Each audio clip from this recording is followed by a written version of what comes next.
back to order.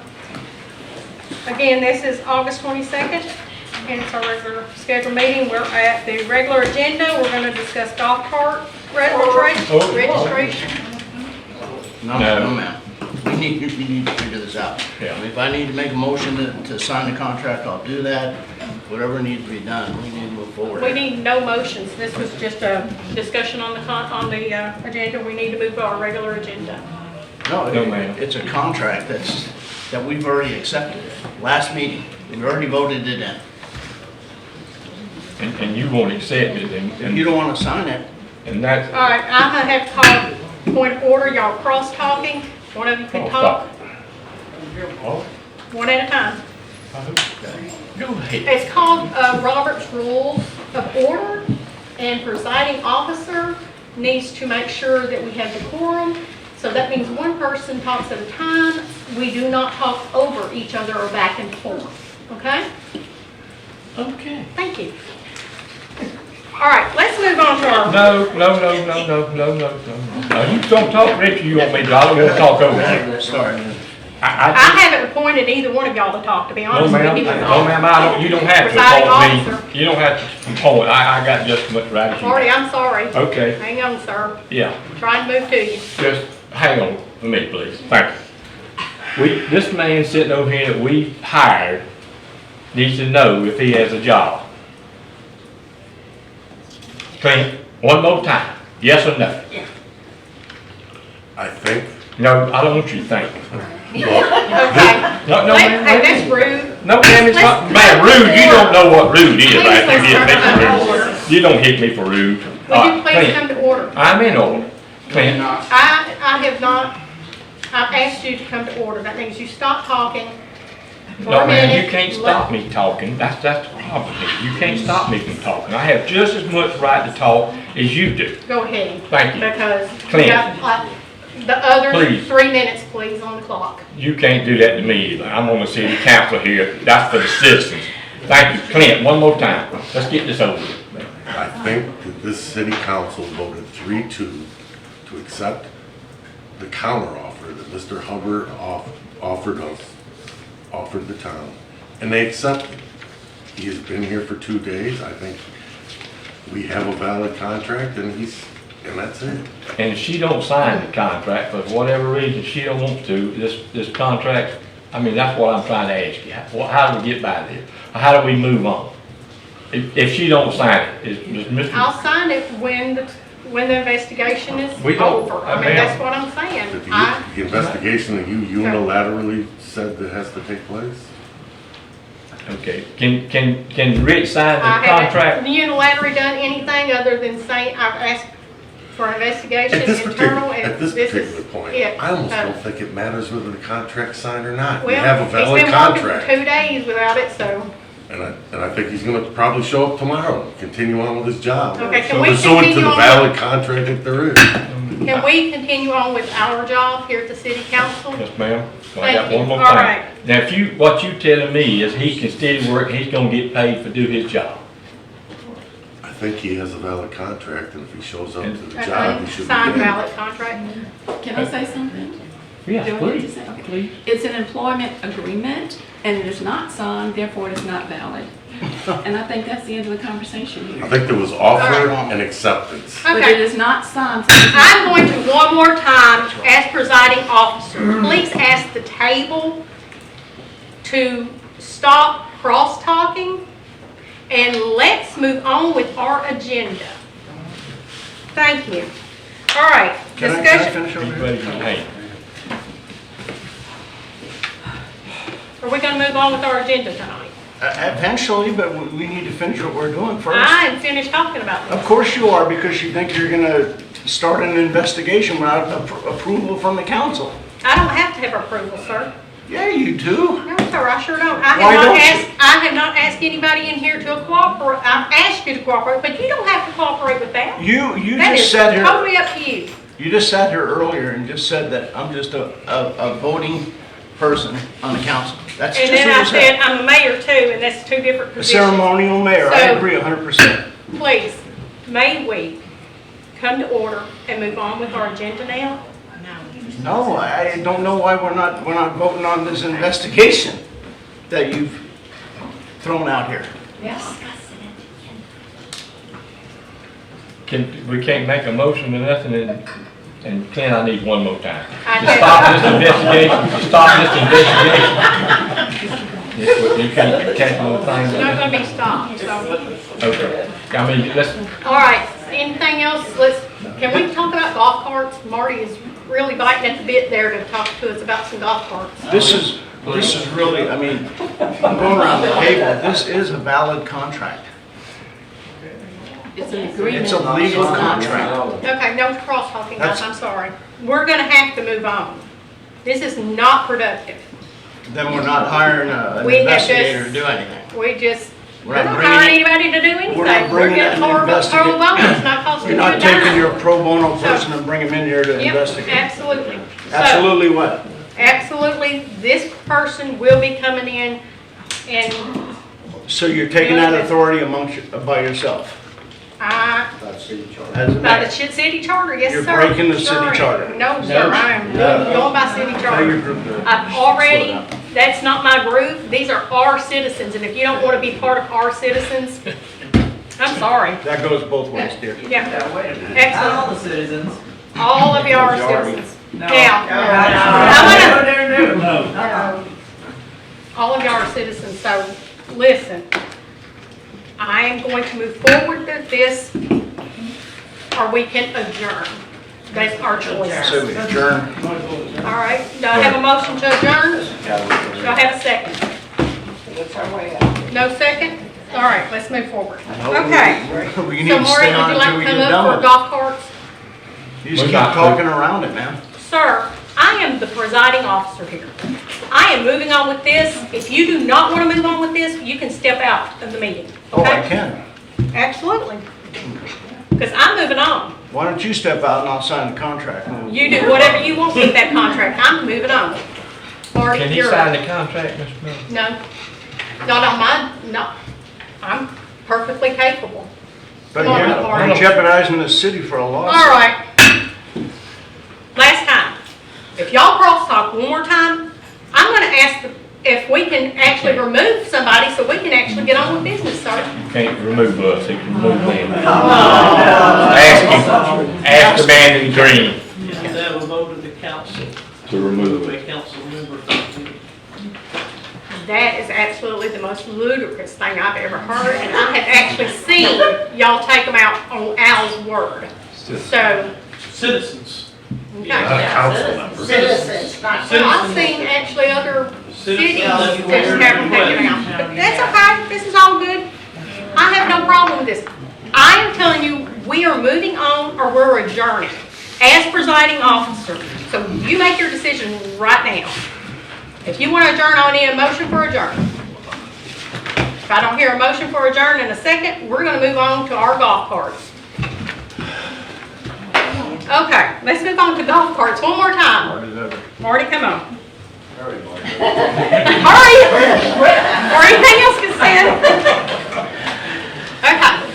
Thank you, sir, for coming up, talking to us about golf carts.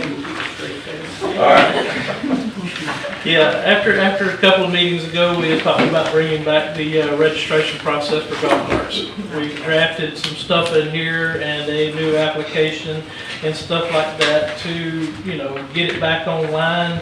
And y'all saw it in the packages, you've had a chance to read over it, any questions on it or anything? I do actually have one question. Yes, ma'am. What about 15th Street? Are we not going to be allowed down 15th Well, Street that was anymore? brought up today, but there's also an ordinance that's 689 that goes over that and takes care of operating on any street in the city of Mexico Beach except for Highway 98. Okay, thank you. That was my only question on this. I mean, I have a question. Yes, ma'am. To me, it's like we're defining golf carts as one thing, the vehicle that travels 20 miles or less, and the low-speed vehicles is 25 or more. But they have different. 25 or less. 25, I'm sorry. Yeah. Not to exceed They 25. can't operate over 25 miles an hour, but they can operate on a roadway that's 35 miles an hour or less. So the rules are different Yes, then? ma'am. Okay. So looking at the registration form, should there be two different registration forms? There's no registration for an LSV. It already has a Florida State tag on it, insurance,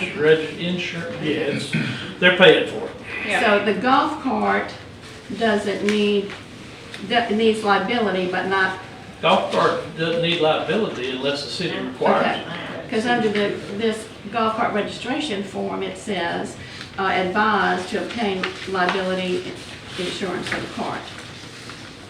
I haven't read that in any of the ordinance or anything that is required as a process for it and everything. But I think to start off with, the form was a little misconstrued on the low-speed vehicle and the golf cart, and there was a little bit of combination, but we're gonna get all that worked out before we come up with the final draft to sign off on and everything else. So a low-speed vehicle has to have liability insurance plus personal injury insurance? I think it's just PIP. It's just like the motorcycle has to have $10,000. But it's registered through the state, regulated through the state. We know whose tag it is, it belongs to them, just like a regular vehicle. They have to have seat belts, they have to use them, babies have to be in car seats, they can't be in laps on Highway 98 and everything else, so, yeah. So when you do the stickers, will there be two different types of stickers? No. No, if it's got an if it's an LSV and it has a Florida State Okay, tag on okay, gotcha. it, it doesn't need a registration for the city. Right. It's state registered. Okay. So if it's a license plate, they don't have to have stickers. Like driving a Just- car down the road. Yep, okay. That's what I thought. Marty, under the, Lieutenant, under the, please read carefully. It does say, I have been advised to obtain liability insurance for the car. So you're good. Ms. Hamilton's right, you might want to look at that, because it says golf cart and low-speed vehicle. Okay, yeah, we work on that and get all of it back into par before we get this. This was a discussion type deal for questions and answers and stuff to make sure if y'all had any questions, y'all could have them out here and we take care of them and get it in the final draft before we took care of them. Mayor, can I say one thing? Sure. Ordinance 689 repealed, or basically did away with Mexico Beach registering golf carts. Thus, anything that we do, we're gonna need to do a new ordinance. I just want to make sure that was clear. And we can, We can take and, that. and I think there's been, if you look back, there's been about 4 or 5 ordinances, I think, regarding this. I think it's gotten really confusing. I think we should write a brand new ordinance dealing with this and repeal all the other ones, so it's not so confusing, and we have a new thing that outlines all the rules. Including all the fines and registration fee and Because in order- everything else involved with it. In order to find somebody, it has to be by ordinance. Great. Okay. Anything else? Anything else? I'm going to open it to the public, and they may have questions for you, Marty. Yes, ma'am.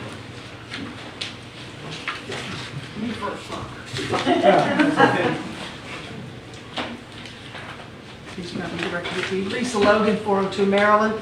I have 3 questions. The first is, can't read my writing. There are other vehicles besides low-speed vehicles and golf carts that are running around and have been running around in my neighborhood. What about those? Because they're supposed to be illegal. Which kind of? The John Deere Gators and, No, if we find them, we will take care of that. okay, there's a whole lot. It has to be a golf cart that's meant for a golf course, as a sporting event or whatever, not a utility vehicle or anything like that, it's a golf cart. A lot of them are being trailered in over in my neck of the woods. Yeah, Okay. We find them, we get them. As of July the 1st, didn't the state legislature raise the legal driving age of golf carts from 16 to 18? October 1st? October 1st. Okay, don't Yeah. forget that because 16 year Well, the city ordinance covers that, because you Okay. have to be 16 years or older with a valid license to operate a golf cart, Okay, by ordinance. okay. Yeah, And then, once again, I'm going to ask, the identifying sticker that's supposed to go on these, would you please make those as large as the triangle sign that's on the back? The reason being, when we see the illegal activity with these golf carts that's going on, and it happens all the time, we can then identify that number. The sticker that we've used before, we can't read it. So I'm maybe a I'm 3x3 talking at least, with a big number I'm on it? talking this, Yeah, City of This St. City of size St. at Joe least. is about, was it 5 by Yeah. 7? Yeah. About yay big. That seems reasonable. make it That's- Make it You don't have readable, your please. numbers large. Okay? Can you see those numbers, Marty, can you see those numbers from? Oh, yeah, they'd be Oh, reflected. that's yours. Can you see, St. Joe, can you see their numbers from? Oh, yeah, a they're distance? reflective, you can see them at night or daytime and everything, so yes. Very good, thank you. Any other citizens? Rob Trees, Colorado Drive. Hope I'm not wasting my time here even talking about this because it doesn't seem like anything got done for the last 2 months. And that's probably why Mr. Lindeman is no longer doing what he's doing. I hope you guys take care of something and don't let them things go down the wayside with his hard work he's put in. Anyway, on golf carts. So it seems everybody seems to be a little confused. I got an LSV golf cart.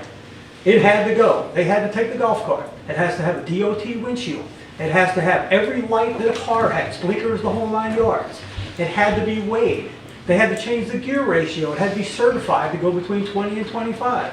Then they had to take it to the DMV, which inspected it, made sure it had seat belts, everything there. They put a VIN on it. Then I had to go down, get a license plate, and get insurance. My insurance cost me about $600 a year for it because I got full coverage on it. It's not cheap. Progressive was so ridiculous, it was more than my big dually truck. So I stayed where I was. But anyway, the point is, in your one thing here, you had that LSVs would require a sticker too, which is stupid because we got a license plate. It's already on there, as the lieutenant said. The thing that would, I wrote everybody here an email, the thing that would behoove you is the fact that golf carts are not allowed on any highway. It is up to the city to let them ride on the streets. You can stop golf carts right now, tomorrow, boom, done. You just made everybody remove everything from the city right away because you can't have a little pole like this, liability, somebody might hit it and sue the damn city. You're allowing golf carts to ride on this highway. I don't understand why you do not make them get a liability policy. It's cheap as could be. It's only like $100 a year for a golf cart. It's ridiculously cheap because a golf cart's different than an LSV. You need to put that in your ordinance to get liability. It's going to change October 1st. 16 years old, driver's license to go. You're going to tell me a 16-year-old kid blasting around here, you know what goes on the weekends and 3-day weekends down here, you should make the owner of that golf cart get a liability policy. It's cheap. It protects the city, and it might make some of the crap go away that's been going on. Isn't it actually 15 years old with a learner's permit to operate with another person on it? Or 16 years old with a valid license? Or 18 years old Give no license. with a valid state ID? So I mean, that's coming up there, and to me, it would behoove the city to do that. What's the big deal? If you got to come down and get a sticker, show them your insurance card, just like you do with a damn car. I got to do it every year for my golf cart, and it's only $100. It's cheap. It's probably even cheaper than that. Something to consider. Thank you for bringing that up. Thank you. So, okay, liability insurance on golf carts. So how does liability insurance on golf carts, would that protect the city or just protect that person if they hit something, or It's not gonna, It's not gonna do it's not gonna protect the city. like if they run over something or stop sign, we have to replace? I don't know. Well, it protect the city in that regard, there'd be some insurance that if they have property damage. But would we catch them? Yeah, so I don't know about the insurance. Yes, sir, come on up, sorry. I think we can require whatever you want it to require, to allow them to drive. John Harrell, 43 First Street. Why are we registering the cars? You're registering the carts for identification purposes, For what reason? for reasons, for violations in the city and stuff like that. We also have people with homes that they rent. They also rent the golf carts with the homes. Right. And they drive them down and park in places they're not supposed to park, and they're operating in places they shouldn't ought to be operating, and stuff like that. But if we find them over there, we have no way of finding out who that cart is, whose it belongs to, who we can write a city citation to, or anything like that. It's real hard trying to, keep up with it. Well, I mean, if the parks are where they're not to be, Uh-huh. right? Yes, sir. Could we just put a boot on them? and then they gotta come to you, and then we can follow. Without, the reason I mentioned that, I let's do some other reason. Us citizens are now gonna have to register our carts, we're gonna have to pay a fee. It just seems like it's nickel and diming us. And before you know it, because if I'm not mistaken, last year, the former council and the former city administrator was to make this town a golf cart community. And that's one reason we lowered the speed limits in town, wasn't it? To 20 miles? No? Okay. No. That was City my- can make that. No, I know that, but I thought it was for the purpose of becoming a golf cart community. I was trying to make So sure. now we're trying to make it a golf cart community, but now we're gonna charge people to have a golf cart, is what I'm saying. If we could put a boot on somebody, if they're parked on 98 with no license plate, charge them $75, I think that will send a message. But if you're saying there's other reasons, I just want to know what they were. I mean, It's not my I would- ordinance, sir. They gave it to me to bring Who up gave for it to you? discussion. For discussion. Who gave it? The council? Okay. Yeah. So council, that's about my question, why are we doing this Let me say as this. a citizen? I can logically understand this. I've seen golf carts whizzing down the street, and if I'd been able to see a number, I could call him and say, hey, these people just whiz down the street, you know. Okay, but are you able to do something if you don't Yeah. witness that? Well, we get to find out who it is. We can actually go talk to them and everything else. Okay. Like I said, it's not always the person that actually owns the golf cart. No, I know that. They have kids, they have grandkids, and those little kids get out and riding around and everything. Right, I else. understand We that. have no idea who he is. I thought the purpose was because people are illegally parking, like they're It's parking on not just 98. illegally. Okay, that's the question. And it gives us a chance to be able to see these people. You know, it's not a ticket for everything you do around here. Right. It could be very expensive around here. Yeah, I know. Well, we could write tickets for just about everything. me all the time. But if we can. We talked about that. If we can make contact with people. That was my question. We can talk, it's like holes on the beach in class. Buddy, we can write tickets for that all day long. You need help? Well, golf carts in the same ring. Well, I'm just saying, if they were parked on 98, then we could put a boot on them. If it's parked on 98, we can actually tow them. But that's expensive for us. John, I'll buy your sticker, buddy, if you need me to. I'm playing. That was my question, if there was Yeah. other violations in your words, that why we have to do this. Is it a one-time fee for identification? Yeah, well, it's It's yearly, gonna be yearly. yearly, $25 a It's like year. death and taxes, it's gonna keep coming. $25 a year. Identification Okay. doesn't change. You've answered my question, Thank you. I've got a comment. When we do narrow this all down, I'd like to see it posted somewhere where we can see it. We are a golf cart community. I don't know if people realize it or not, but we really are. We have hundreds and hundreds and hundreds. The problem comes, and I had my street legal golf cart for a decade. I've been stopped 38 times by the police. So it's probably a record. Because like I said, I was the first, not Marty. I was the first one or the second one that got it, so I was getting popped right and left. The problem is we've got people that come down, let me put this nicely, from other states, and their thing is, I can do this in this state, I can do this in that state. So I would kind of like, because I get stopped all the time and asked about it, to be able to say, well, just go up here and read. There's the sign. There's the rules. I don't know if maybe it could be at one of the parks or something. But we definitely need something. We have got children driving golf carts. I walk every night. They have no clue what a stop sign means. A four-way stop, they don't know, so they just go through it. We really need something for identification, because I've had to call Marty before and say, there's a cart on Mexico Beach, they have no lights, they have 6 teenagers in it. It's time, we need something before somebody gets hurt. But once we do all this registration bit, then we need it where you can say, go down and look at the park, or go up here at the city, and there's the rules. I know the legal people that are going to get their registrations, that's not the ones we're worried about. It's the ones that just keep coming down, they're not going to get registered. And these guys need something to be able to back up and say, we're going to make you pay if you can't follow our rules. But yeah, I'd like to see the rules posted somewhere where people can just go and look at it, because we are a golf cart community. They're not going anywhere, they just keep coming. We discussed before, like, people over in Gulf County come over here. I don't know that we can enforce that. I mean, It's your city ordinance, man, you know. I mean, can Operating you on the ask streets them of to, Mexico Beach, it should fall how under. are we gonna be able to identify, or let them, how are we gonna be able to let them know that they have to have these stickers that they're gonna be riding over here? Be the same way as we've been doing the Mexico Beach people. We wrote a bunch of warning citations. I've got a whole folder in there full of warning citations. It could have been tickets. If you, But we, education and, precedence. you know, set a precedence, and then Yeah. after you write a few tickets, sometimes people will get the word out. It don't take long, like dogs on the beach. It's Yeah. been a whole lot better for a while now. yeah, that's true. But we've also addressed the UTVs, ATVs and stuff like that with out-of-state tags and stuff like that. But as far as Florida statute is, they're not covered in the state of Florida. They're legal where they come from. Yes, sir. Hi, John Albaugh from 209 Virginia Drive. Completely support the ordinance. I question the need to charge a citizen.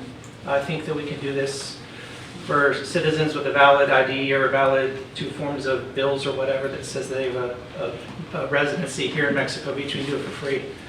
I think that would be better for the citizens that live here. I've been around the military my entire life. We've been registering vehicles at zero charge. So it's not that onerous of a task.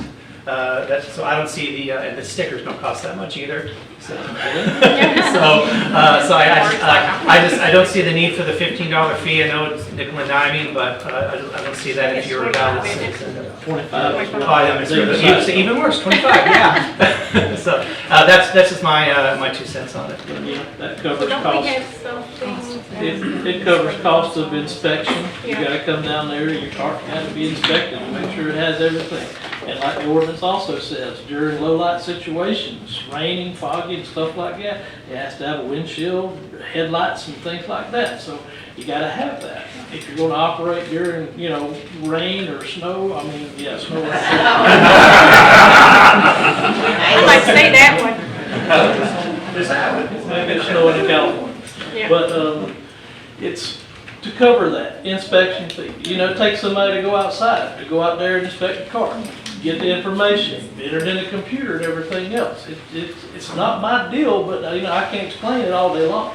It takes money to do stuff like this. You have to pay somebody to do it, because otherwise they're doing their job and another job on top of it. Just saying.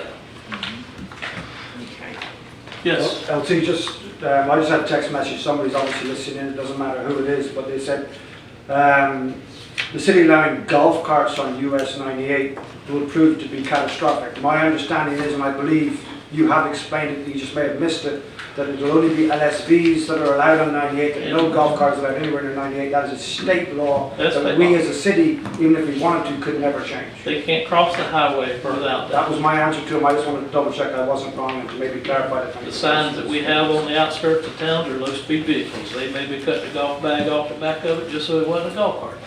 But it's a low-speed vehicle. It's registered by the state. It can operate on the roadway 35 mile an hour or less. It's got everything that a regular car has. It gets the same tickets as a car gets. It's the same thing.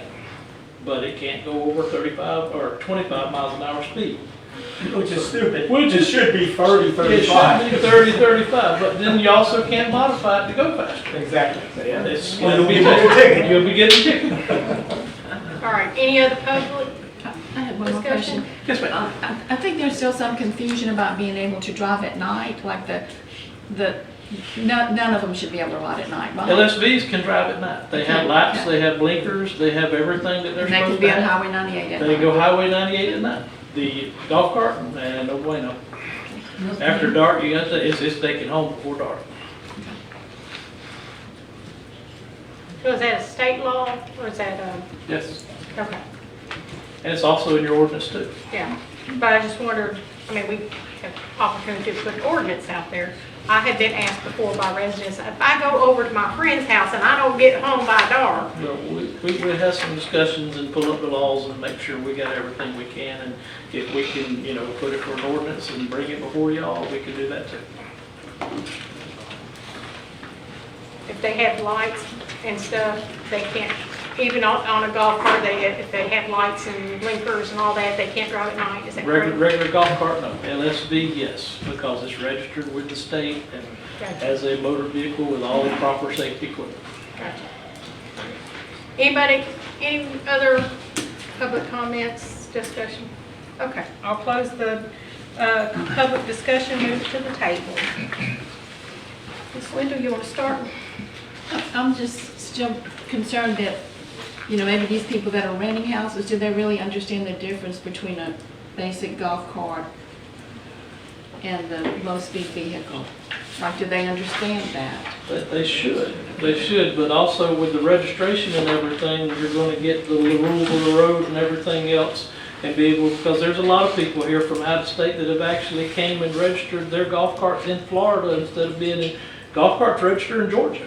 You know, we've got Georgia state law that, you know, we keep on hand to be able to fact check some of the, I didn't know that, I'm not from around here. Yeah. So they have the same registration type deal up there with tags and everything else. There's some communities up there that go everywhere with golf carts. They have actual golf cart paths through cities and things like that. But, you know, it's LSV and a golf cart are two different things. And if, you know, anybody's got any questions, we answer the phone 24 hours a day, 7 days a week. Mr. Smith? How you do? Hey, If we're gonna rewrite the ordinance, and then we're gonna throw in there 15th Street somewhere along the line, because that's another thing, in our ordinance, see if we can't, we need to throw that, make sure we can treat everybody equal. If it's doing right 15th Street with a triangle, we can do it. And, that's all we're gonna do, just write the ordinance. put it all in one ordinance, but, you know, like I said, they had the first ordinance, the second ordinance repealed that one and actually said that you can operate on 15th Street with a triangle. We'll try. So get it all put into one, repeal everything else, and have a fresh start on all of this.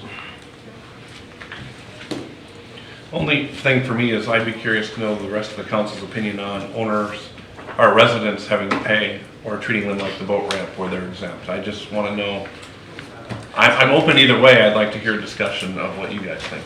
I was gonna ask, wasn't there something that we did? Boat ramp. So it's the boat ramp, they don't have to pay? At all. Decide. That's it.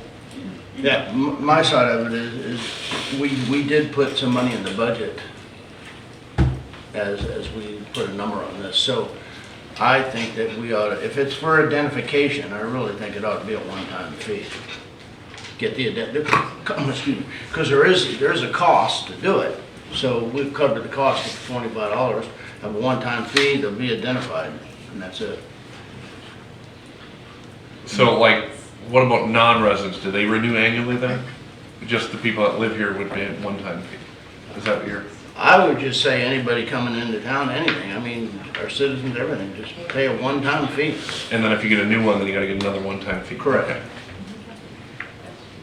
Okay. We're gonna have the same, excuse me, I was pointing you out. Miss Linda, I ain't getting ahead of you. No, Okay. Well, if there's money in the budget that would help with that, you know, because Marty is concerned about the expenses on the staff, extra hours and stuff. and that's where the money that is collected for the sticker that's Yeah. what's in the budget, yeah. Yeah, oh, that's what's considered. Yeah, I might have stated So that it's wrong. not there yet until we collect that money. Okay, got it. The $25 is not that bad now, I mean, really. I mean, everything's bad if you charge it, but, and I know the city, but the boat ramps is a little bit different now. But you're backing in there and then having a golf cart running all around town. And I think we need to do it every year, because they're gonna change every year. People change. I don't think the $25 hurt the citizens, in my opinion. I might get my house toilet paper tonight. But I don't think, I think we ought, I like the $25, and I think it ought to be done every year, annual. And write new orders. So, It's not a revenue thing, so we don't need it every year, it's not a thing that we need revenue. It's a thing that we need to cover the cost for what we do, and that's why I've suggested 1 year. go ahead. I was the clerk here when we got rid of the ordinance, so I know you were gonna point that out, I see your Your smile. signature on it. Yeah. I didn't like it because I thought it was a waste of time for the amount of money it made the city, and that's why I wanted to get rid of it. Now, taking the money side of it and actually being able to know who it is and a registration of it, maybe it is a good idea that we bring it back. But that's why I'm curious what the council's opinion was on charging that fee to residents. And then there's many more golf carts out there now than probably Yeah. that period of time you're talking If I could about. make one more comment, the other thing is you might want to look at is like vehicles. People sell them and trade them all the time. So it might not belong to that person next year. Yeah. That would be a point on registering every year. Even if you reduce the registration fee or whatever, it's not me that's, just giving you a suggestion, looking at it, because, there's people running around all over Bay County with Bay County Sheriff stars on the back of it, and they ain't a part of the office. So it changes every year. Our carts get traded, bought, sold, and everything else. The public is already. Can I add one thing to what he's Are saying? y'all okay with him? Okay, yes, sir. Come on now. You're talking about the fee and going back reading, I know why you did away with it, because somebody had to come out and inspect everything.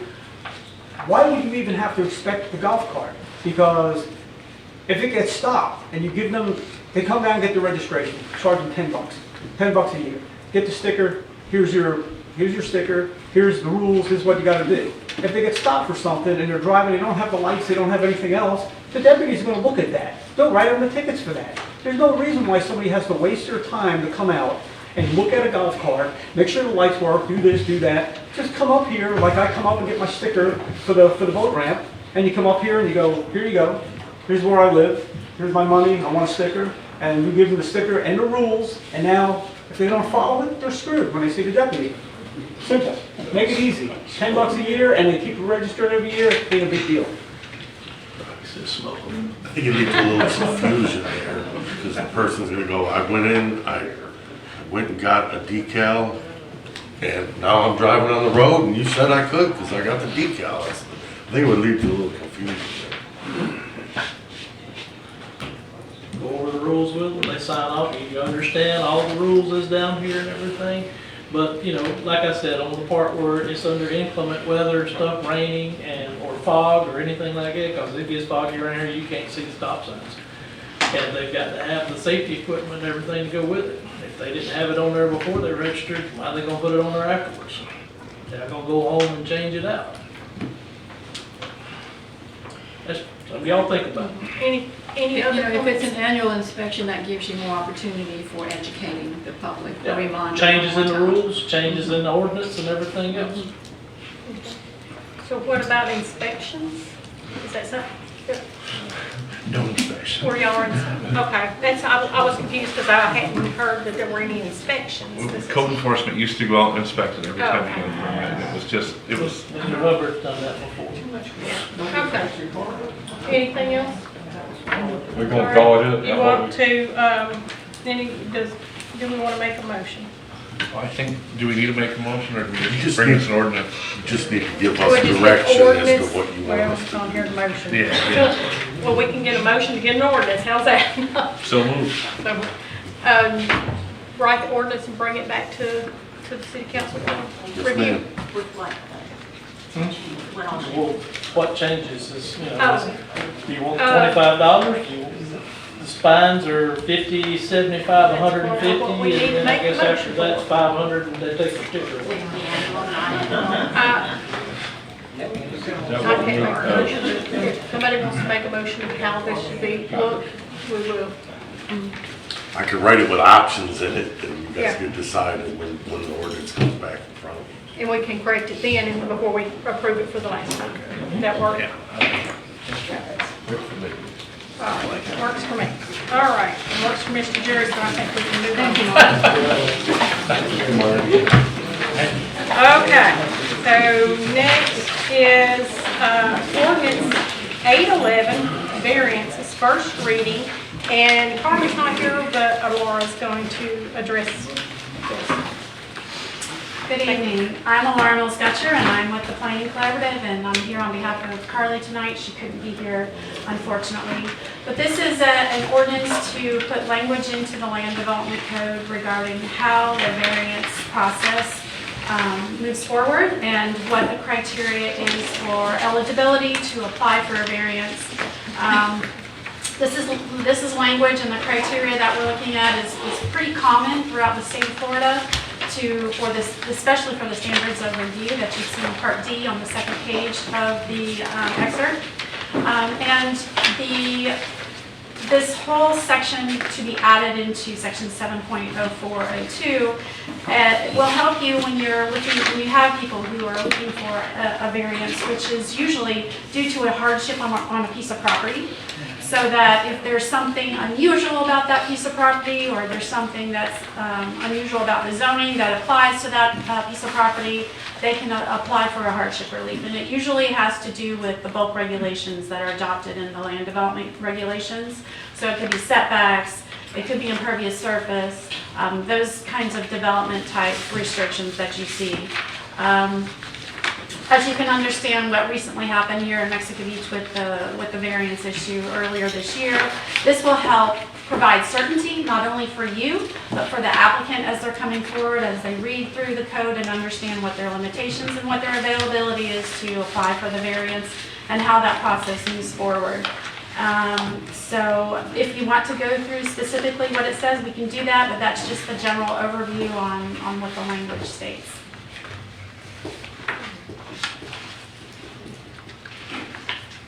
So on the language, the only thing you've changed is you've moved that to, let's see, on the 7.04, change that to a hardship cover procedures and appealing decisions. So everything underlined is in brand new language. You don't have any variance language right now, so it's creating a section 7.04.82, which deals with the variance and has an A, B, C, D, E, F. And so yes, I'm changing the title, so the procedure for appealing decisions would be stricken and hardship relief would be added to capture both parts of that section, which the first part is appeals and then the second part would be this variance language. So I'm going to open up the floor, Ms. Lisa.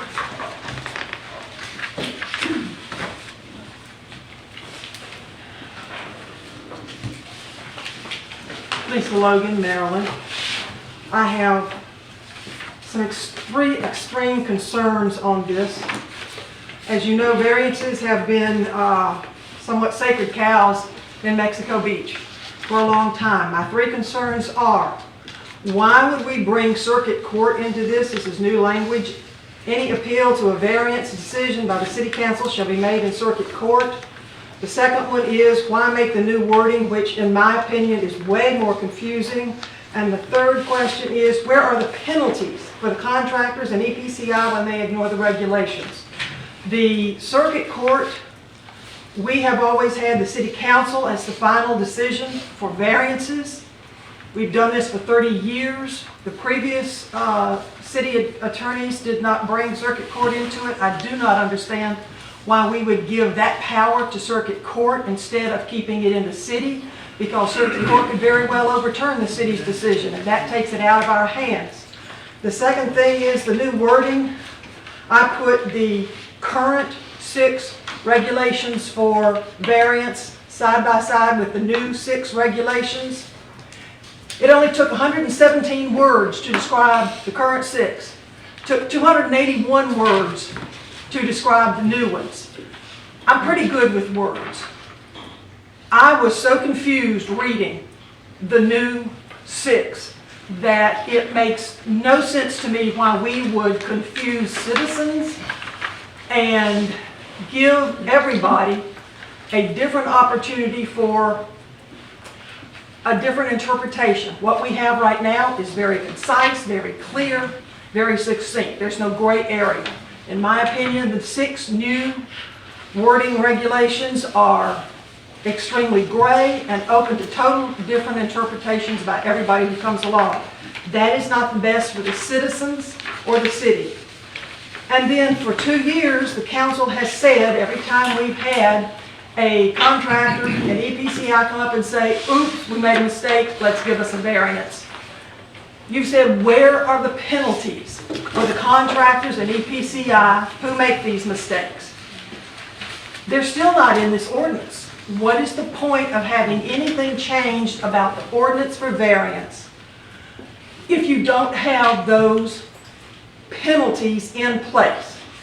So I think that you are way ahead of yourselves on this. I do not think that this is prepared at all for a first reading, and I think that you need to stop the process right now and take these things into consideration and figure out why we're giving away what control we have and why we're not putting something in writing to penalize the contractors in EPCI when they screw up. Thank you. May I address those questions, those points? First of all, you don't have control, and appeal goes to circuit court. That's a Florida standard. There's no option there. If someone disagrees with us, they can always take it to a circuit court and appeal, I would say. Yes, so any appeal to any decision you make, that's the next step. It goes to circuit court. There was a point made about the existing language. According to the clerk's office, there is no existing language. We can't find an ordinance that speaks to adoption of variance language. There was an application that could have been the county's application, and the names were changed into Mexico Beach. That's the assumption I'm making, because we can't find an ordinance that actually had this language or anything that referred to a variance in it. So what she's comparing to, I think, is the application, the points in the application, and not necessarily something that was prior adopted. The other point she made was regarding the technicality of the document, the legality of the document. As someone who is also an expert witness, and I testify before planning boards, board of adjustments, city councils, county commissions, circuit court, I do circuit court and the administrative hearing over at the state level. You need to have specific language. You really do, because if you have room for interpretation, that's how the lawsuits get brought forward. If there's an interpretation, it could be this way, and an interpretation, it could be another way. That's how the lawsuits are coming, and you want to have certainty when you have policy in your comprehensive plan and regulation in your land development code. Okay, any other citizens?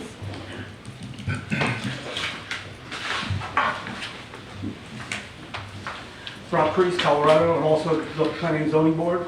We discussed this at length at the Planning and Zoning Board, and like Lisa brought up, the language, we looked at that, and she explained, this is the legal version of it, to hold it. I mean, there was a big deal that happened on Canal Street, and since 2017, we've had 4 incidents that have happened over and over and over. And the discussion was, it was approved unanimously by the board to bring it here, along with the recommendation of the city council to come up with fines to enforce things. And just a couple of weeks ago, I went to the building department and I asked them, I said, hey, so what do you do now to get these measurements done to make sure this is here and that's there, and the builder is doing what he's supposed to do? Well, it's up to the builder.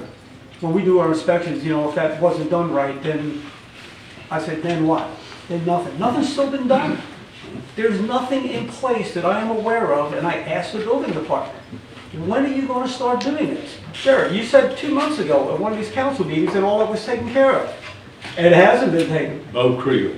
Well, I went in there and I talked, and that's what came back again, and it's the same thing, and that's why something needs to be done with these fines. It needs to be right in there. I mean, when they're building, and like I just explained we talked about this, and we talked about it here at the council meeting, we're not building 1,000 houses. I mean, you can drive this city in a damn hour. You can drive around and count the houses being built, and you can look and see that, oh, foundation's poured. We need to go out and measure it, make sure it's where it's supposed to be. What is the big deal to get that done? I don't understand it. And that's what's been causing this whole giant problem. And it's not going to stop until our attorney draws something up and you guys approve it to start hitting fines. Because it was even mentioned at the Canal Street, the guy said nobody does that. None of the builders are doing that. Well, because nothing happens to it, it's a joke. The fines would be in a different ordinance, not in this variance. Well, yeah, it's separate for the. It'd be a for the building. separate. Yeah. But I mean, you have to agree with that. It's the only way you're going to stop it. It's never going to stop unless you put something with some teeth in it that's going to do something, then the word will get out. If we would have had this in place before the last We would have he would have had to tear it down. Oh yeah, that house would have been torn You would have down. to move it. there wouldn't been no, it wouldn't work under this. No, this would have solved the whole problem right there. And that's the legal language, and that's what has to be in there to make this work. Thank you. Thank you. Further citizens' comments? I'll close the public comments and we'll move to the table. Mr. McCahill, it's been brought up several times just during this conversation about Canal Parkway. I don't have that, I'm not prepared to give you the final answer on that tonight. Okay, is this going to impact that? No, the question on there is whether the plat, the original plat, Okay, takes precedent over our land development regulations. it does, or you're stating, what, I'm sorry, say again. The question there is whether the original plat takes precedent over our land use regulations. Right, okay. And this has been several weeks, so I'm continuously getting questions about I it. understand that there's someone came in with a request based on that, and I will get the building department and the clerk's office the answer to that by the end of business tomorrow, if we need to. I need to start answering this. Okay. All right, we're at the table, Ms. Well, I feel like the Planning and Zoning Committee does put a lot of time and effort and knowledge into their research, and, you know, what Clint just said, if this was in place over the Canal Parkway incident, you know, that he would have had to tear the house down. So we need something to back that up, and we need fines.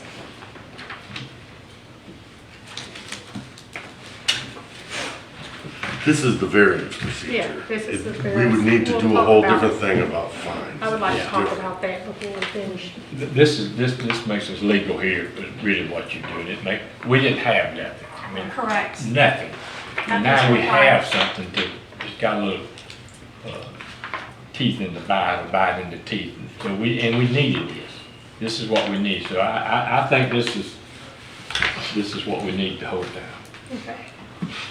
For me, I have a question on, this might not be the appropriate place to put it, but I think we've all received the emails on notice requirements. And I think our notice requirements are pretty loose. It says adjacent property or 50 feet for this, but it's not really clear of who gets notified of a variance. Does that go in this, or is that a different I ordinance? agree with you. Actually, the section right before this, section 0401, where it says appeals, I didn't include that language that's in your code, but that does talk about the notice requirement, and you do have a requirement to place notice to, it's called affected. Who's affected? Exactly, so you need a definition for effective if you want to continue with that language, or you need to have a radius. It's common to have 300 feet, 500 feet. In more rural counties, you might have 1,500 feet just because the parcels are so large, but with your parcels being smaller, 300 to 500 feet notice requirement. But I do agree that you do need some certainty there and not just, again, here we are, interpretation. Wouldn't that just- How is the city administrator supposed to know And who's affected? Yeah. Well, I think So- that would just be our policy, our notice requirements in terms of what we do. Your in-house policy. But it's But in it the should be LDC. inside of section 7.04.01. Yeah, but it does talk about it in the LDC, that's why. It does talk about, yes, that there is a requirement for the city administrator to make notice that there's no radius. There's no, Affected. Should we write that in while we're? So is this the time to do it? Is it right now with well, this? it would need to go before your P&Z board because they're the recommending body to any changes to your land development code, but we certainly can work on that. This was a task order for us to look at the variance language. Mr. Wolf. Yeah, no, I read through it, I agree very wordy, but obviously there's a need, and it would have been covered on the last variance that we had a problem with. I'm good with it. One more thought Okay. too. I know with the incidents on Canal Parkway, the family complained that they weren't notified, they were just a sign up in the property and it was word of mouth. So if we state 300 feet, then would we also consider sending the certified letter to those families since so I think many of so. them live out of town? Yeah, that's why I think There this was a isn't lot good. of unrest about that decision before. It generally goes to the property owner, not a renter, but usually Correct. you'll go by the property appraiser's records of who owns the property, and that's who receives the letter. Okay, so can we give them the task to fix ordinance? To Fix the other LDC section. 7.01. LDC? Yeah. Okay, so a second thing is, I think Tammy was supposed to read this motion for the first reading before we started discussing it. So we're gonna just back up just a little bit and let Tammy Well, read. did you decide to change something? Yeah, we I ready to don't read think it? we've- I don't think we've changed anything in this ordinance. She's gonna update The other one? the other. Oh, okay, all right. Yeah. So I'll make a motion to read ordinance 811 by title only. All right, Tammy? Ordinance 811, an ordinance of the City of Mexico Beach, Florida, amending the Land Development Code to modify section 7.04.00 and create section 7.04.02 to establish a process and standards of review for granting a variance, providing for codification, providing for repealer, providing for severability, and providing for an effective date. All right, so the next on the agenda is the American Power lease, and I think that's Mr. Hubbard, sorry, and Mr. McHagill. Thank you. Okay. Been too long, Age. You're good. All right. Mayor and council, the city of Mexico Beach received a letter from American Tower requesting that they amend their contract. There's a whole lot of information in your packet, and I would say that the vast majority of it isn't important. The most important item to look at would be the chart that was passed out by Tammy before tonight's meeting that looks like this. I can't take credit for that. Mel did that before he left and before I showed up. So give him the credit for going through the process of making that. But it just breaks down to three options. Of course, one option is to leave it as it is. The current lease will expire in 2045. Then there's the perpetual lease where they'll pay the city a one-time payment of $362,000. And then there's another option where they'll give us $20,000 payment, lower the monthly payments, and then extend it out by an additional 30 years to where in that 30-year time frame, every 5 years, that it'll increase, a little bit more dramatically. And it's all laid out there on the chart. Now, what I will tell the council is that city staff has been in contact with American Tower. They've told us something different verbally compared to what's in their letter. Staff attempted to contact them today to get some clarification on that and was unable to get in touch with anyone. So all we have to go by is their letter, and their letter is represented in this chart. Well, you think it'd be good to wait on the clarification and just continue with the way that it is? I mean, the lease that we have doesn't expire until 2045. Correct. So I don't think we're in any rush. Yeah, If you're waiting on something. Well, I mean, I agree with you. There's no rush from the city, and even if the change is correct, it's still going to be several years down the road before the city would start collecting the monthly income that it already collects today. And so it's not necessarily the best option anyway. My opinion is leaving the lease as it is and until it expires in 2045 would be the most financially beneficial to the city. All right, so I got to open it up, unless you want to ask them something. Oh, you're going to ask them something? Yeah. Yeah, go ahead. I'm just confused. Why do we do this every 3-4 years? If we have a lease for 30-40 years, why do we keep it? This is the third time I've seen this in They're 30 trying to get you to Yeah. give up. They're hoping that you're desperate for money and it'll take the $362,000 and up lump sum payment. Yeah. And now you're in there forever. Yeah, So if we're gonna have this, another 5 years will happen again? probably. Sure. You can throw the letter in the garbage can. You have a lease. Yeah, I think it's just simply because they want to see if you're desperate for money. We'll give you $362,000 now, yeah. and you never get another dime. And I actually have had like phone call from them like every week until I told her my city administrator's handling that. And you need to talk to him, so she quit calling me. So I'm like y'all, I see the benefit of just leaving on 45 weeks intact. So, all right, I'm gonna open it to the public for discussion. Come on, sir. Been sitting too long. Me too. Bill Hamilton, 212 Howard 98. Are these just cell phone towers for Verizon, AT&T, T-Mobile? Who utilizes that tower?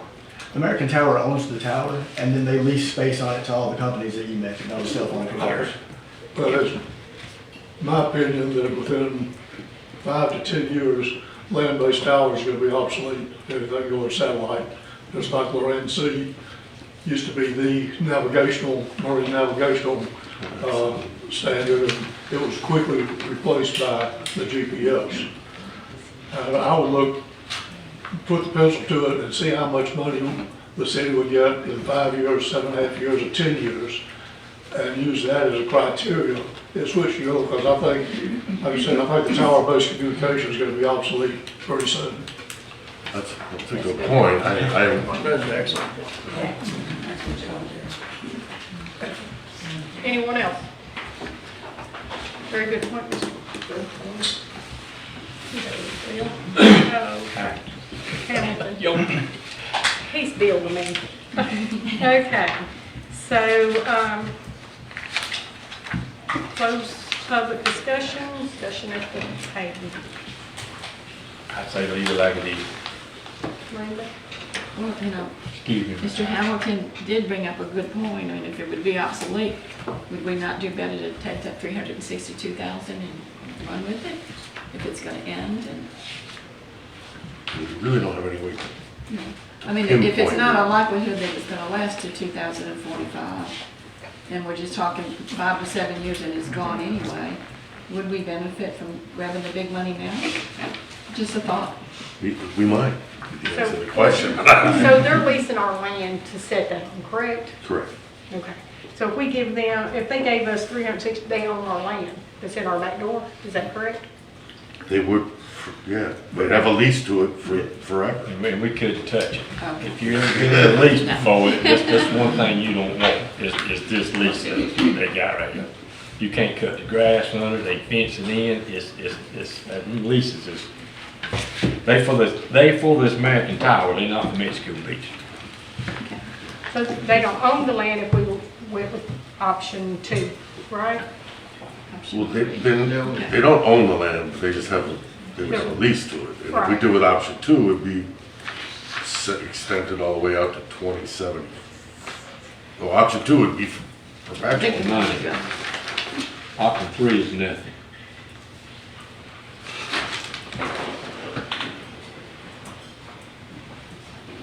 So, let's see. Option 3 is leave it, according to this, is leave it exactly the way it is.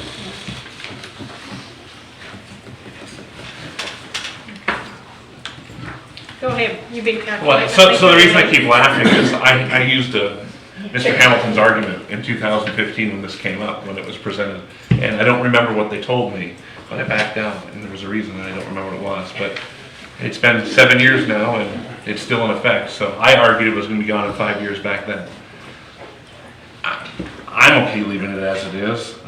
In 10 years, the current option 1 is 165, 871. Option 3, 10 years, is 241, 392. That was the math I just Now, read.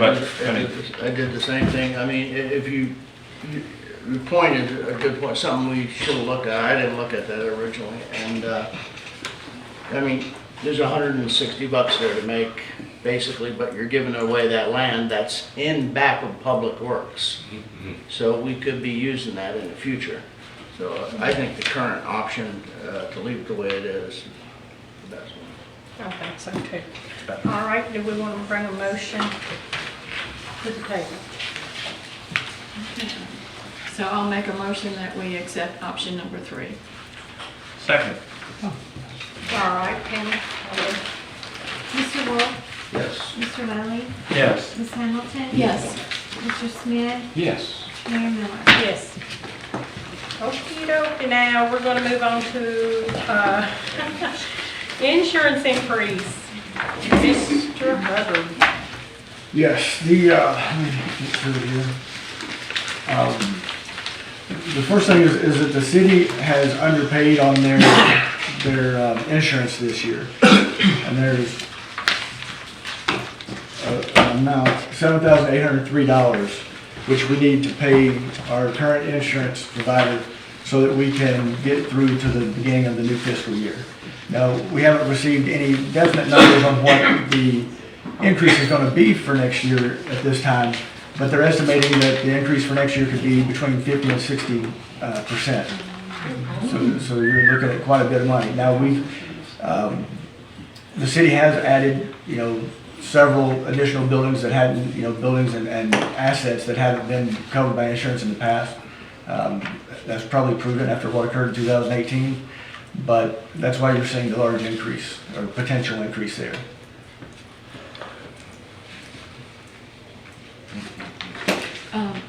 Can I ask a question? Yes. Chris, do you know, at what point were we notified that it would increase between 50 and 60%? And is it an option to look at another insurance company? I mean, we would all do that with our home immediately, like the next day. Unfortunately, with the way the city operates, it would be hard to go out to advertise for a new insurance provider, accept the bids, hold the public hearings, and do everything by 10/1. One of the things that the city could look at doing is try to deal with Stanford Insurance and see if they would let us go maybe month to month, while we go through that process. But again, that's something that we would have to work out with them.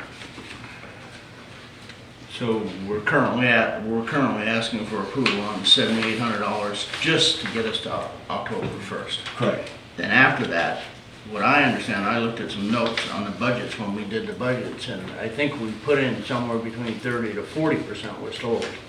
We were told to do. So if it's 40 or 50 or 60, we could make it a little short. And that's something we'd have to work out in the budget process. Can you check that maybe tomorrow? Yes, sir. What the number is? And one more thing, the current properties, is this adequate? I mean, this is correct? 100 million gallon water tank, do we have that? Well, Do we have that, Jim? I think I heard.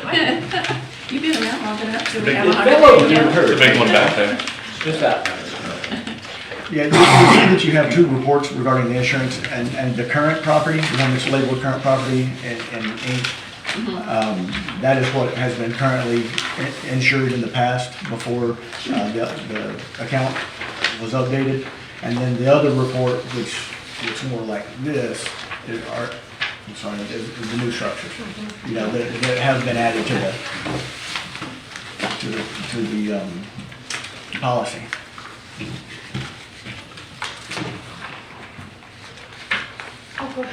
So this appraisal was just done, Yes. and that's why it came in, because they just did a full appraisal of all of our assets as we replaced with new after Hurricane Michael. Correct. There's not been an appraisal done since before the hurricane. And so like you said, with all the new construction going on, everything being replaced, they updated their numbers. And I assume we didn't request the appraisal, they just came in. To the best of my knowledge, we didn't request it. Like I said, my understanding of what occurred is that the city took the initiative to add the uninsured items to the policy. And then they came out and did the appraisal on their own. All right, I'm gonna move it to the public discussion. Oh, that's all right. No, that's fine. We can discuss, ask him, and then we can go back to the table. Any discussion, public? We'll close it. Look, we've been working on this already. So, what y'all's take on this? I don't think we have much of a choice currently. We don't have a choice for this. I think we're very much, yeah. Yeah, I feel the same way. We don't have a choice. We need to pay that 78 right away. Correct. I agree that should be done right away, but as far as what we put in the budget, we need to know what that is, and then we need to know what the deficit is off of that to make a decision on that. I'll get those numbers tomorrow. All right, a motion? So is our motion to approve $7,803? Yes. I make a motion to approve $7,803 in supplemental payment to Stanford Insurance to bring our coverage current. Okay. A second. All right, Tammy? Mr. Smith? Yes. Ms. Hamilton? Yes. Mr. Welly? Yes. Mr. Wolf? Yes. Mayor Miller? Yes. All right, so next on the agenda is financial update. Just going to give a brief update here.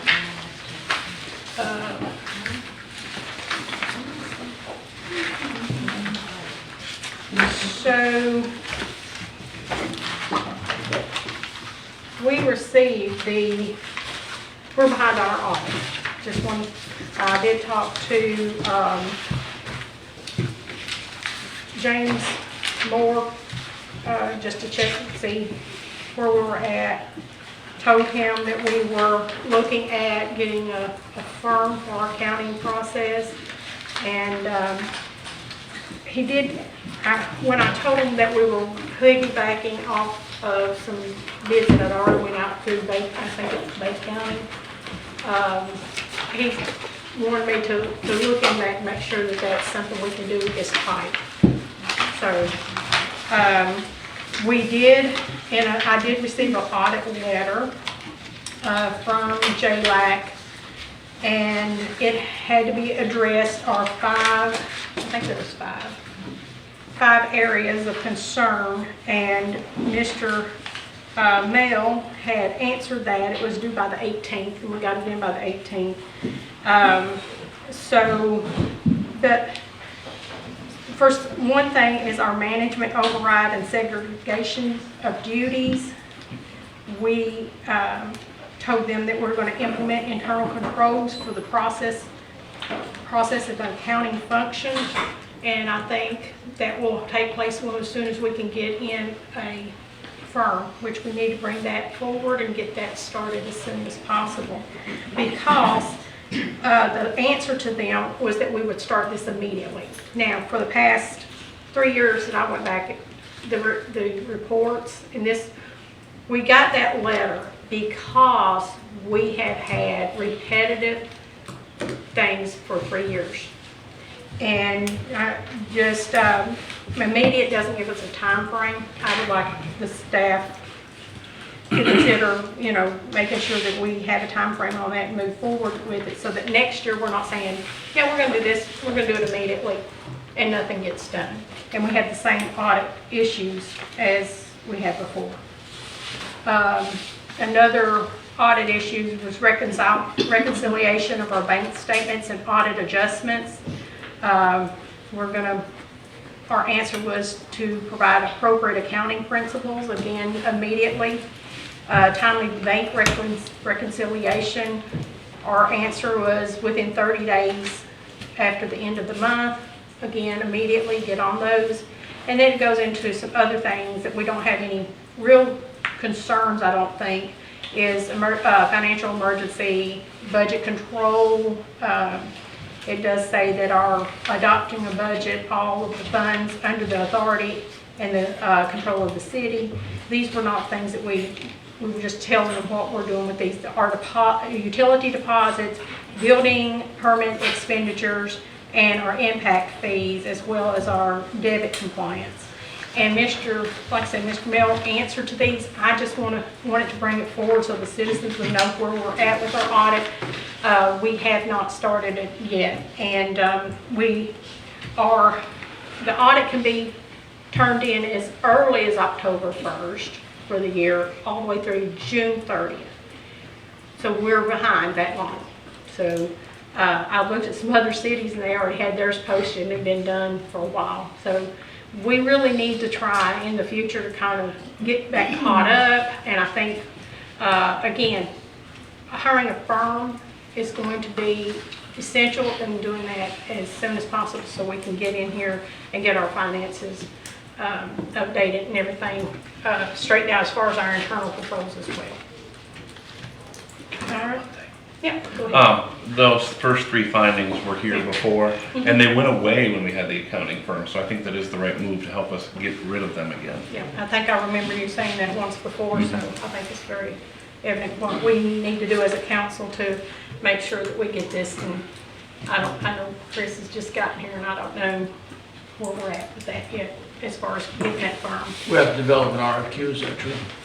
If we piggyback off a contract, we don't have to do an RFQ. Right now, in regards to the audit not being, or I can't say not being, in regards to the audit not being completed at this time, I want to go through and see how much of this we can get done ourselves, because, you know, other than the day-to-day operations that the city council wants this accounting firm to take care of for us, they'll also be doing the end of the year balancing and everything else, and then giving that information to the auditing firm. So I need to let them know exactly what, you know, they have to look at in addition to the day-to-day operations. But getting them in place before the year-end closeout will also eliminate the extensive audit adjustment. Yeah. Okay. All right, so let's, as the council, kind of think about what our time frame is to put this firm in. If we're piggybacking, have we looked at the firms? You know, I think we got some emails. Yeah, and there's an old RFQ, I think I brought that up last meeting, that we had. Are those companies that you guys had still in business, or? Do you have some you know of? It was for Panama City as a contract. So It was Roberson last time. Are they on the RFQ? Do we have to redo an RFQ? I think their contract was eliminated, so I think we'd have to RFQ again, but they were on Fort St. Joe, and that's who we used back then. So going through, Chris, going through Panama City, the ones that we could piggyback off to, have you looked at those, any of those look? I haven't had the opportunity to look at them. So why don't we think about doing that and, you know, bringing that back and see if we can get this done pretty quickly. Do we need direction on that, or Yeah, I think we do need we to. need a motion? I think we just ask Chris to look at it and bring Give us some an RFQ. recommendations back. All right. If there's nothing on that RFQ that we want to piggyback off of that looks good, then we might want to go and put out an RFQ. All right. All right, so, now, Chris, you're up again? Yeah. Obviously, I've only been here for 2 days, so we've been busy and trying to get, you know, everything up and going. Didn't have my computer and email set up until 2:30 this afternoon, so I've been restricted as far as what I could do electronically, but there's plenty of other things that need to be done, so I've been concentrating on those. One of the things in regards to the audit being behind and so late is that we have started on that, even though it's my second day here. I took the first step today in getting the reconciled trial balance to the auditing firm, so they have that in their hands. That's the first step of the process. There's 2 other things that we have to get them. One of the things that I've done today is there's a task list of 46 things that we have to do for this audit. I've made copies of that list, provided it to 3 members of the staff there at City Hall. The goal right now is for each of those members to highlight the areas that they can, you know, take care of. Anything that they can't take care of, then I will, you know, try to get those answers. And so doing this group effort of tag teaming this audit, we hope to get it done pretty quick. At least provide the auditing company with the information that they need in order to begin the audit. And of course, you know, as soon as we get completed with the 2022 audit, we'll be rolling straight into the 2023 audit, year-end closeouts, everything that Mr. Willie just mentioned. So that's the big thing, and really that's our #1 goal right now, is to try to get this accomplished, because as you mentioned, Mayor, you know, we've already started receiving letters from the state. Yeah. And we're a long ways from reaching the point, but the state could levy financial penalties against us if we don't get this done. So Mr.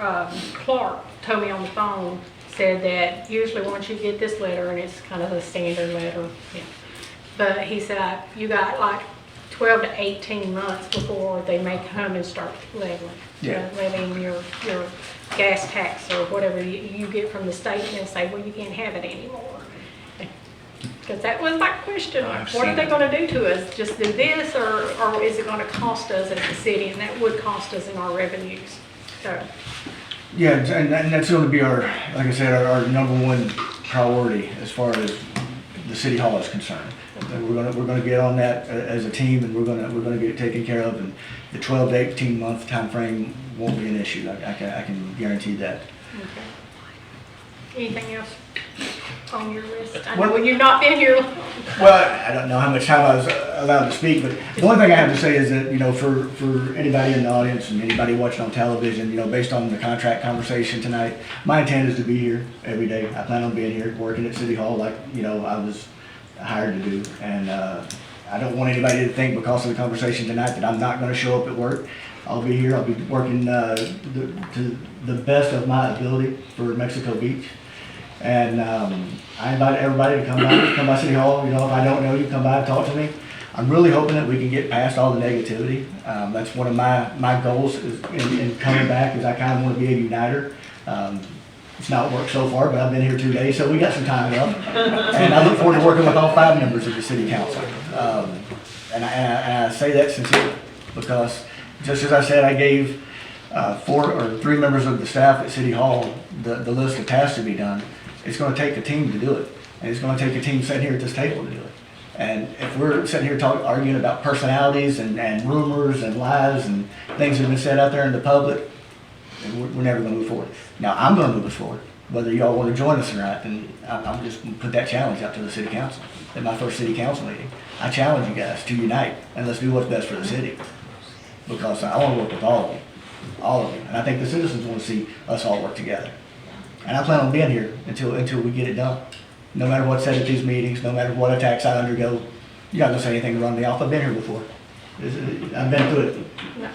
So, anyway. I think you guys have had to, so. Wait, do you have anything? No, I don't. No, all right. Linda? Mr. Smith? How you doing? I'm good.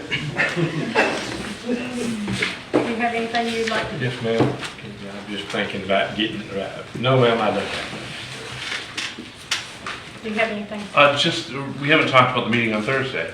Okay. It's not on this agenda. There's a meeting Thursday night to workshop Farmdale. Workshop for Farmdale. No discussion, listen to the LLC. citizen input. Is that the goal? I think Farmdale's gonna be here. They're gonna give a. I can't think. And did you find out anything about the stuff that we discussed with Farmdale? No, that was, Mel was gonna look up the numbers. Let's see if we can get that together by Thursday, so we'll have. So 6 o'clock Central Thursday right here. Come talk to us about Farmdale. Farmdale. Thanks for mentioning that. Mr. Wolf, you have anything for us? I'll make Sir? a motion to adjourn. Okay, next upcoming meetings are September 7th. Of course, Thursday night is 24th. Here at 6, and then September 7th, and then September 12th will be the morning meeting. So September 7th, that's not right. Budget hearing, sorry. That is right. Budget hearing on the 7th, the 12th is the regular meeting, and Motion to adjourn. we also adjourn. Thank you.